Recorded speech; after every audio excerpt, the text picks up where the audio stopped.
Avez-vous déjà eu faim? Peut-être pas. Mais si vous vivez en France, il est de plus en plus probable que vous vous retrouviez dans cette situation un jour, du moins si on en croit les dernières études parues à ce sujet. Les derniers chiffres de l'INSEE sont particulièrement alarmants. Nous vivons la chute de la consommation alimentaire la plus brutale depuis des décennies. S'il y avait déjà une partie de la population qui connaissait la faim en France, l'inflation est en train de limiter l'accès à la nourriture pour des millions de personnes qui sont en train de basculer dans la précarité alimentaire. Désormais, un Français sur 3 ne mange pas à sa faim selon le Secours populaire. 70% des Français ont changé de comportement, les plus modestes. Beaucoup, les autres, peut-être un peu moins, mais ils ont changé. On n'a jamais vu ça tellement dans le métier. Là, on commence à nous dire on saute des repas. Face à ce qui est une vague d'inflation, et après celle qu'il y a eu déjà, on va vers un tsunami. Tous les indicateurs sont au rouge et des questions cruciales émergent. Qui est responsable de cette hausse des prix? Comment la limiter? Et surtout, comment garantir l'accès à toutes et à tous aux produits alimentaires de base? C'est à toutes ces questions qu'on va essayer de répondre dans cette nouvelle émission économique.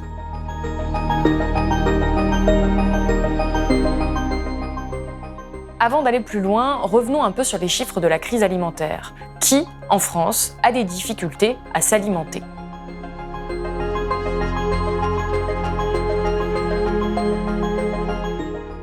On le voit sur ce graphique reprenant les données de l'INSEE, la consommation alimentaire exprimée en volume s'effondre et c'est sans précédent depuis 1980. Même pendant la crise de 2008, la consommation ne s'était pas effondrée de cette manière. Les prix des produits alimentaires ont augmenté en moyenne de 15% sur un an et c'est plus que la moyenne nationale. Alors, dans les budgets où l'alimentaire prend le plus de place, c'est-à-dire pour les plus modestes, il faut faire des coupes pour pouvoir boucler ses fins de mois. Résultat, les volumes de produits alimentaires achetés ont diminué de 9%.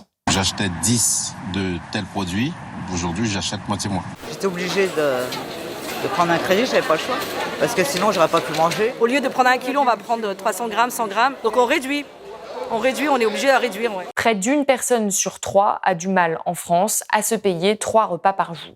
On n'arrive plus à manger normalement, parfois on se prive même parfois du repas de midi. Si on déjeune le matin, si on arrive à déjeuner le matin, à midi, non, on attend le soir. Et cette précarité alimentaire concerne principalement les jeunes. Selon le Crédoc, 48% des moins de 40 ans ne mangent pas à leur faim, contre 7% des 60-69 ans. Avec l'inflation, cette étudiante de 27 ans n'a pas les moyens de remplir son frigo. J'y vais doucement pour la consommer parce que sinon ça part beaucoup trop vite. J'ai essayé de faire au mieux, mais encore une fois, il faut réduire les quantités. Donc moi, ça me fait que je suis extrêmement fatiguée. En fait, là, je mange pas assez, clairement, pour être honnête. Rappelons que la moitié des bénéficiaires des Restos du Cœur ont moins de 26 ans. On en a qui sont capables d'attendre 1 heure un morceau de pain. Et ça, c'est triste à le voir. Car c'est bien la faculté à satisfaire des besoins vitaux qui est en cause. L'association 60 millions de consommateurs dresse ce triste constat. Avec l'inflation, les aliments essentiels deviennent inaccessibles. Ce sont les produits de base qui sont le plus impactés par l'inflation. Entre février 2022 et août 2023, le prix du sucre a augmenté de 50%, celui de la farine et des pâtes de 38% et celui du beurre de 30%. En 2 ans, le prix des produits de base a augmenté en tout de plus de 23%. C'est très difficile. Ouais. Moi, je vous dis, parfois, j'ai envie de pleurer quand je fais mes courses. Cette augmentation des prix de l'alimentaire touche tout le monde donc, mais les plus modestes sont bien évidemment en première ligne, en témoigne la situation des banques alimentaires. Vous n'avez pas pu passer à côté de la crise des Restos du Cœur avec cet appel à l'aide à la rentrée. Là, nous en sommes à plus de 170 millions de repas distribués par les Restos du Cœur. À ce rythme-là, si l'on n'y fait rien, même les Restos du Cœur pourraient mettre la clé sous la porte d'ici 3 ans. La crise est bien loin d'être terminée. Le nombre de bénéficiaires est tout simplement en train d'exploser et les appels à l'aide très médiatisés ne suffisent pas à résoudre la crise. Le délégué général de l'association a récemment déclaré lors d'une audition devant les députés à l'Assemblée nationale: les Restos du Cœur ne sont pas dimensionnés aujourd'hui pour accueillir 170 millions de repas, en tout cas pour distribuer 170 millions de repas, pour accueillir 1,3 million de personnes, puisque c'est 200 000 personnes de plus en un an qui sont allées aller taper à la porte des restos. Ça veut dire qu'à partir de novembre, nous allons refuser du monde.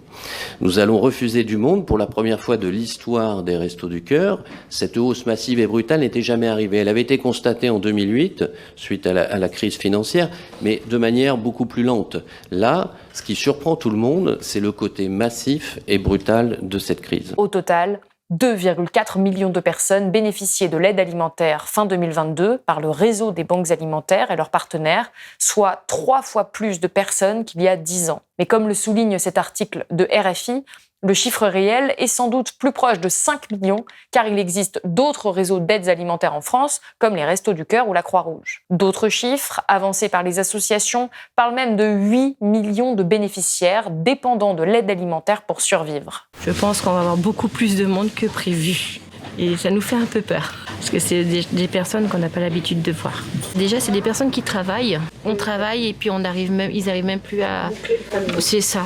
On a vraiment de tout, de la famille monoparentale aux jeunes retraités, aux jeunes actifs, aux étudiants. C'est vraiment divers et varié. C'est pour tout le monde pareil. Tout le monde, malheureusement, aujourd'hui connaît la précarité. Enfin, il est essentiel de rappeler que la moitié des gens qui ont besoin de l'aide alimentaire ne font pas appel aux associations, comme le souligne cette étude du Crédoc parue en septembre. Le chiffre de personnes dans la nécessité est donc encore plus haut que le nombre de bénéficiaires des banques alimentaires. Pourquoi ?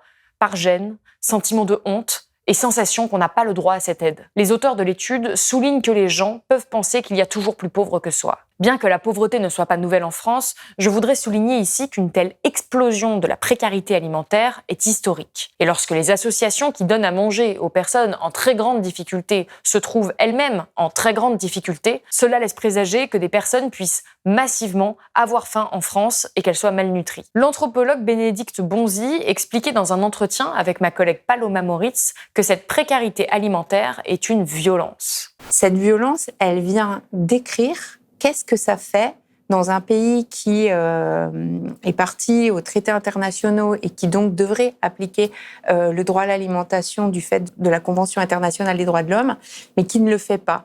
Donc, avoir des droits bafoués, c'est en effet avoir des personnes qui vivent des violences. Enfin, j'aimerais terminer cette partie avec cette précision. Si en économie, il y a des interprétations, des études contradictoires, des points de vue, là, la crise alimentaire française est un fait reconnu de tous.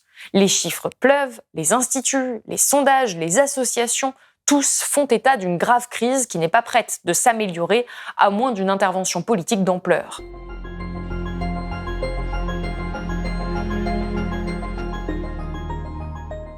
Quand on cherche des solutions, il faut d'abord se pencher du côté des causes, et là, le mécanisme est complexe. Essayons de reprendre schématiquement le processus de production de nourriture. Si on simplifie un peu, on peut dire qu'il existe 3 étapes pour la production d'un bien alimentaire. L'agriculteur qui fait pousser des haricots ou l'éleveur qui traite des vaches. Ensuite, il y a le transformateur qui fait du beurre avec le lait ou qui met les haricots en conserve.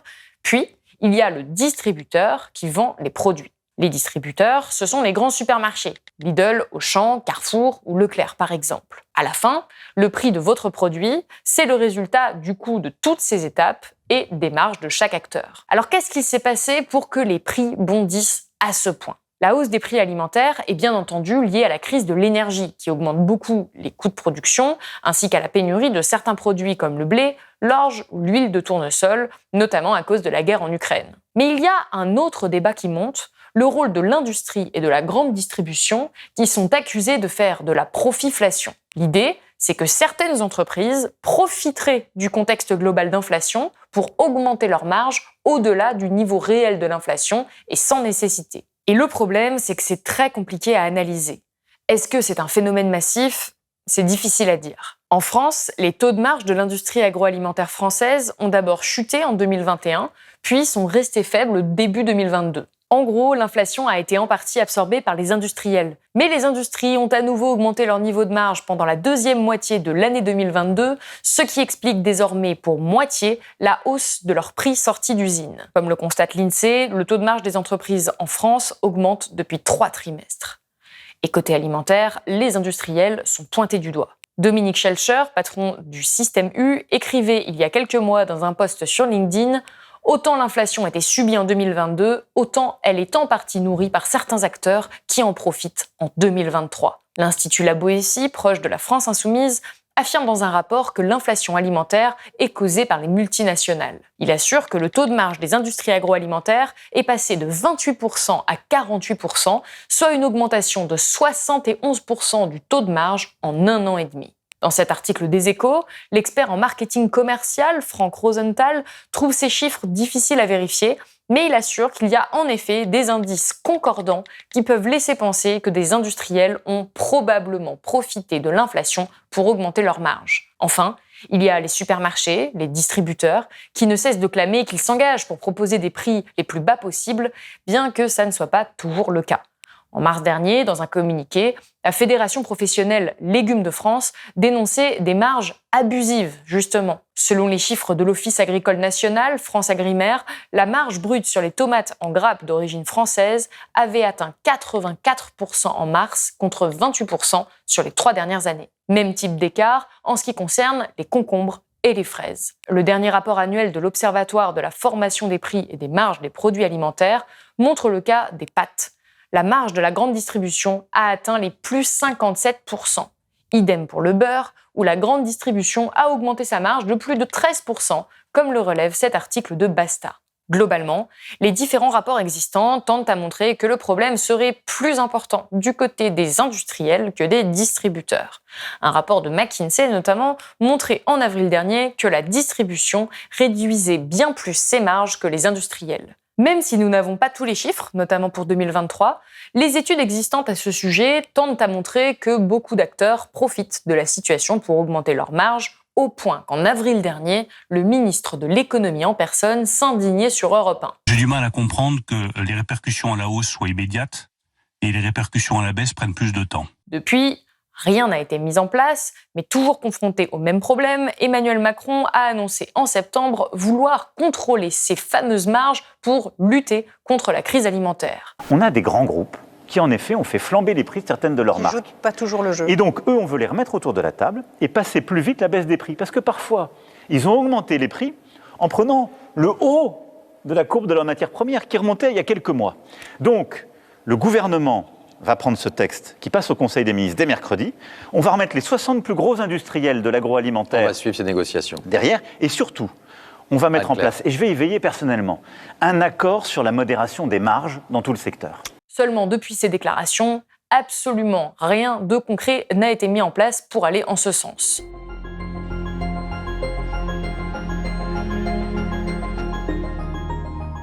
Comme toujours, il n'y a pas une seule bonne solution, mais une myriade de propositions émanant de différents acteurs. Cette hausse des prix de l'alimentaire s'inscrit dans un contexte général d'appauvrissement d'une grande partie de la population à cause de l'inflation, qui touche de nombreux autres domaines essentiels, comme le logement, l'habillement ou les transports. Le problème, c'est donc l'inflation, de manière générale, qui est décorrélée des salaires qui ne suivent pas. Si le SMIC est indexé sur l'inflation, cela concerne 2 millions de salariés. Pour les autres, les salaires ne suivent pas forcément, comme le montre la dernière étude de la DARES sur le sujet. En septembre, le gouvernement a présenté un plan de lutte contre la pauvreté, avec une série de mesures qui vont dans le bon sens, selon les associations, mais qui sont largement insuffisantes, selon les associations toujours. Ces associations qui luttent contre la précarité réclament notamment une revalorisation immédiate des minima sociaux et une hausse des aides au logement. Enfin, de plus en plus de personnes plaident pour la création d'une sécurité sociale de l'alimentation, la SSA. En France, cette idée est portée en partie par l'anthropologue Bénédicte Bonzi, le paysan Jean-Claude Balbot, l'économiste Maxime Combes ou encore l'agronome Mathieu Delmet, qui ont récemment signé une tribune dans Le Monde allant dans ce sens. La création d'une nouvelle branche de la sécurité sociale permettrait à la fois, selon eux, d'éradiquer la faim, de rendre l'agriculture juste et soutenable et de renforcer la démocratie. L'idée, c'est d'intégrer de l'alimentation au régime général de la sécurité sociale. Selon ses défenseurs, la SSA repose donc sur 3 piliers. L'universalité, le financement par la cotisation et le conventionnement démocratique des professionnels. Concrètement, elle permettrait chaque mois de distribuer sur une carte vitale de l'alimentation à toutes et à tous une somme de l'ordre de 150 € pour réaliser des achats alimentaires dans des lieux de distribution choisis démocratiquement. Et les initiatives locales fleurissent. À Bordeaux, par exemple, 150 étudiants tirés au sort vont tester un dispositif qui se rapproche de cette idée. C'est compliqué ce qu'on est en train de proposer, parce qu'on n'est pas en train de proposer de continuer à se contenter des niches dans lesquelles on nous a mis, les niches de l'aide alimentaire. Comme ça pacifie la société pour les plus riches, ils dorment tranquilles. Les niches via l'agriculture paysanne, les labels, etc. Comme ça, celui qui veut manger bien, le bobo est satisfait, etc. Et on continue comme ça. On prend conscience, en fait, que ces niches-là, elles ne sont pas satisfaisantes, elles ne l'auront jamais été, et qu'en plus, nos propres corps, et ça c'est vraiment la biopolitique telle que l'a décrit Foucault, sont utilisés au service du capitalisme et permettent d'enrichir. Donc du coup, au lieu de mettre en œuvre ce pourquoi on s'implique en tant que bénévole ou autre, on se retrouve à nourrir, encore une fois, ce qu'on voudrait transformer. Oui.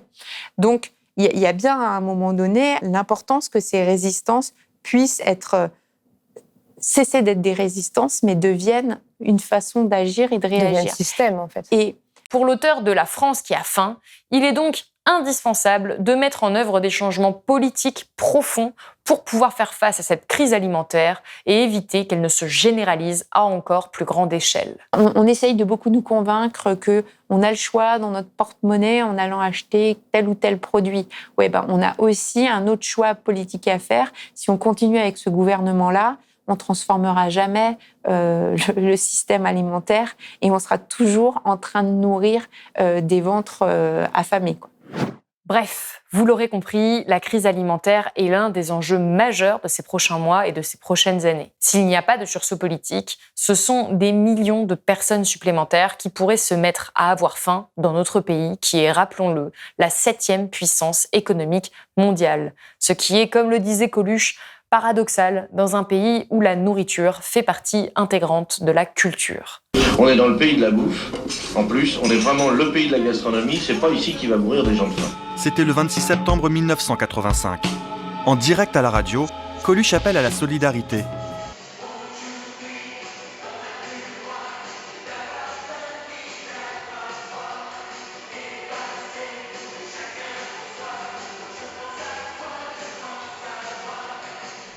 J'espère que cette émission vous a plu.